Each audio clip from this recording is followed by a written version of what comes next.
Alors, bonjour. Aujourd'hui, on plonge dans un concept vraiment au cœur du bouddhisme et qui, franchement, nous remue un peu. Anatta, le non-soi. Oui, l'idée qu'il n'y aurait pas d'âme éternelle, fixe, c'est assez radical. Carrément. Alors, pour en parler, on va s'appuyer sur les textes anciens, les Nikayas, et puis des interprétations qui sont venues après. D'accord. L'idée, c'est de comprendre ce que ça veut dire, ce non-soi, pourquoi c'est si crucial, et comment ça a été compris différemment aussi. On essaie de décortiquer ça. Allons oui. Donc, anatta, littéralement non-soi, anatman. Mais attention, ça ne veut pas dire qu'on n'existe pas du tout, hein, c'est ça. Non, non, pas du tout. C'est plutôt le rejet de l'idée d'un moi central, d'une essence immuable, ce que dans l'hindouisme on appelle l'atman. Le bouddhisme dit non, ça n'existe pas comme ça. Ok, c'est une sacrée affirmation de départ. Oui. Et pour comprendre, il faut regarder comment le bouddhisme décompose ce qu'on appelle nous. C'est l'idée des 5 agrégats, les skandhas. Les skandhas, oui. En gros, il y a la forme, rupa, bon, le corps physique. Ensuite, les sensations, vedana, agréables, désagréables, neutres. Les perceptions, samjñā, reconnaître, nommer les choses. Puis les formations mentales, samskara, nos volitions, nos habitudes, nos pensées. Tout ce qui mijote dans la tête, quoi. Voilà. Et enfin, la conscience elle-même, vijnana, la conscience des choses. D'accord. Les 5. Et le point absolument fondamental, c'est que chacun de ces 5 éléments est impermanent, anicca. Tout change, tout le temps. Le corps change, les sensations vont et viennent, les pensées aussi, la conscience fluctue. Rien de stable là-dedans. Exactement. Alors, si tout ce qui compose notre expérience change sans arrêt, où pourrait bien se nicher ce soi permanent et immuable? C'est la grande question que pose le bouddhisme.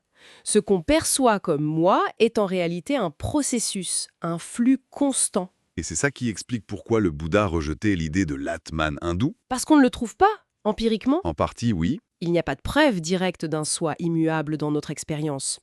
Mais surtout, et c'est crucial, l'attachement à cette idée d'un soi fixe est identifié comme une racine majeure de la souffrance, dukkha. Ah oui, parce qu'on veut que ce moi dure, on a peur qu'il disparaisse. Voilà, on s'identifie à notre corps, à nos pensées, qui sont pourtant impermanents, et quand ils changent ou disparaissent, ça fait souffrir.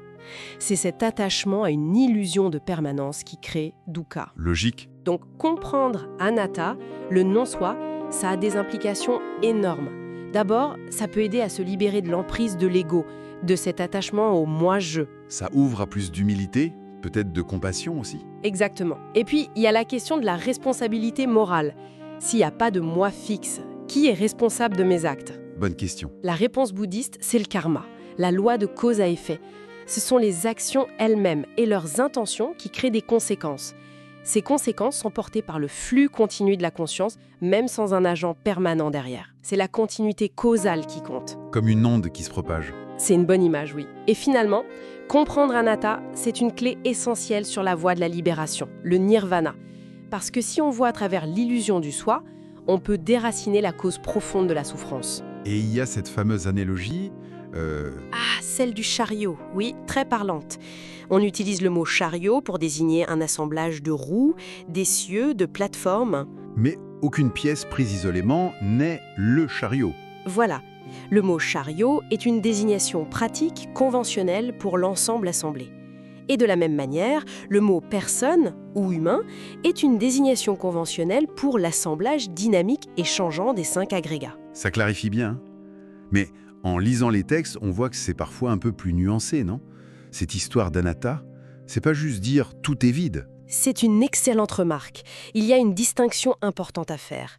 Dans les textes les plus anciens, les Nikayas, anatta est surtout utilisé comme un adjectif. On dit que la forme est anatta, les sensations sont anatta. Ça veut dire quoi précisément?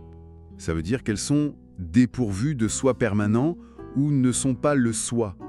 C'est une stratégie pour dire « ceci, ce corps changeant, cette pensée fugace, ce n'est pas mon vrai soi immuable ». C'est une méthode de non-identification. Ah, d'accord, c'est pour se détacher. Exactement. Ce n'est pas forcément une négation absolue de toute réalité ultime, mais c'est un outil pour ne pas confondre l'âme, Akma, avec ce qui ne l'est pas, les agrégats impermanents. D'ailleurs, certains passages parlent de l'âme comme d'un refuge. C'est plus complexe qu'un simple nihilisme.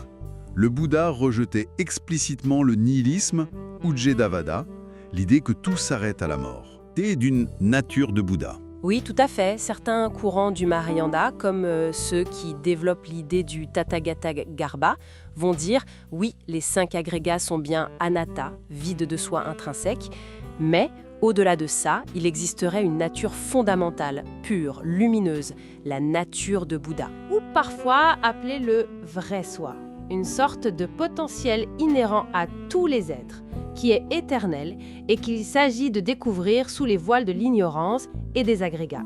C'est une perspective assez différente, qui réintroduit une forme de permanence, mais à un autre niveau. Ça ouvre d'autres portes. Ce qui nous ramène à la question classique. S'il n'y a pas de soi permanent qui passe d'une vie à l'autre, qu'est-ce qui renaît alors? Ah, la question à 1 million. C'est un point débattu.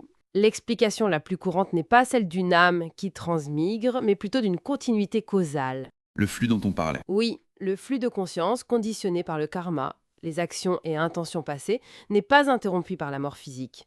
Il va conditionner une nouvelle naissance, un nouvel assemblage d'agrégats. C'est souvent comparé à la flamme d'une bougie qui en allume une autre. La flamme est transmise, mais ce n'est pas la même flamme. Voilà. Il y a continuité et lien causal, mais pas identité substantielle.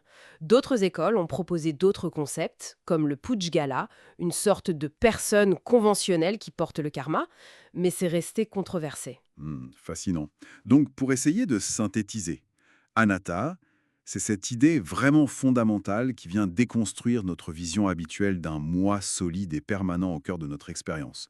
C'est une clé pour comprendre la souffrance et la libération dans le bouddhisme. Mais une clé dont l'interprétation précise, comme on l'a vu, a quand même varié. Absolument.